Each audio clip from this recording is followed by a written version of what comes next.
what is the minimum number of bits needed to encode all decimal numbers from 0 up to 12,500?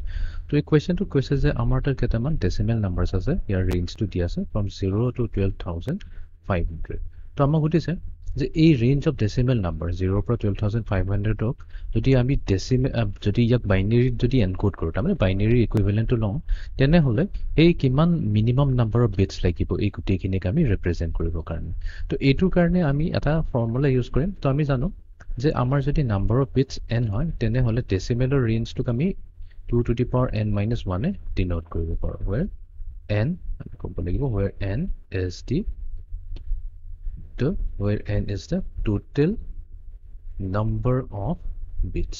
Okay, তো ইয়াতে এই n ভ্যালুৰ পৰা আমি ক'ব পাৰিম যে আমি 0 পৰা 12,500 to কেনেকৈ ৰিপ্ৰেজেণ্ট কৰিব পাৰোঁ। মানে মিনিংটো এইটো হ'ল, যদি আমি n ৰ ভ্যালু লেটছ সে আমি যিহেতু এইটো হিট এণ্ড ট্ৰায়েলে কৰিবলৈ n ৰ ভ্যালু 10 লওঁ, তেনেহ'লে আমাৰ ৰেঞ্জ কিমান যাব? 0 ৰ পৰা 2 to the power 10 minus 1. এতিয়া 2 to the power 10 minus 1 মানে কি হৈছে? এইটো হৈছে আমাৰ 1023। তো তাৰ মানে আমি 0 ৰ পৰা 1023 লৈকেহে আমি ৰিপ্ৰেজেণ্ট কৰিব পাৰিম যদি আমাৰ n ভ্যালু 10 তাৰমানে 10টা বিট ইউজ কৰি পেলাই আমি 0 ৰ পৰা মেক্সিমাম 1023 লৈকেহে যাব পাৰোঁ।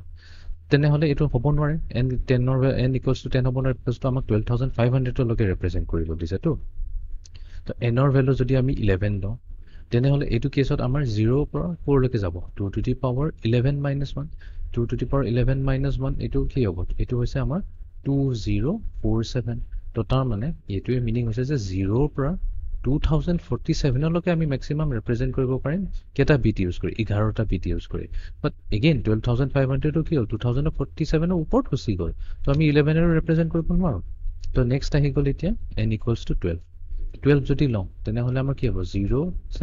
0 পৰা 2 to the power 12 minus 1, 2 to the power 12 minus 1 হ'ব আমাৰ 4096, minus 1 কৰিলে 4095 হ'ব। এইটো কৈছে যে 0 পৰা 4095 লৈকে আমি ৰিপ্ৰেজেণ্ট কৰিব পাৰিম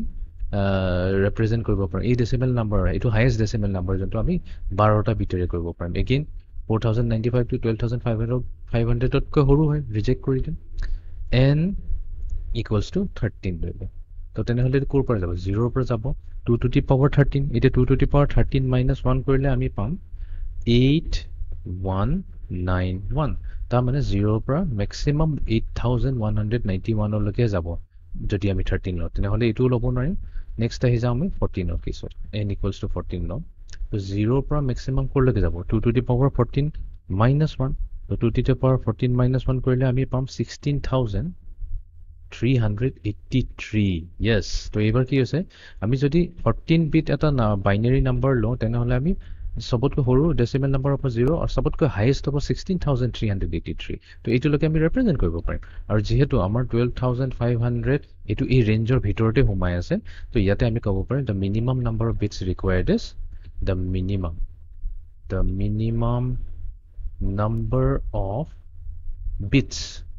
number of bits required, the minimum number of bits required will be 14। তাৰমানে আমাক 14 বিট লাগিবই। 14 বিট এটা বাইনাৰী নাম্বাৰ যদি থাকে, সেইটোৰেহে আমি এই 12,500 মানে 0 পৰা 12,500ৰ ভিতৰত যিমানখিনি ডেচিমেল হয় গোটেইখিনিকে আমি এই 14 বিট বাইনাৰী নাম্বাৰে এনকোড কৰিব পাৰিম।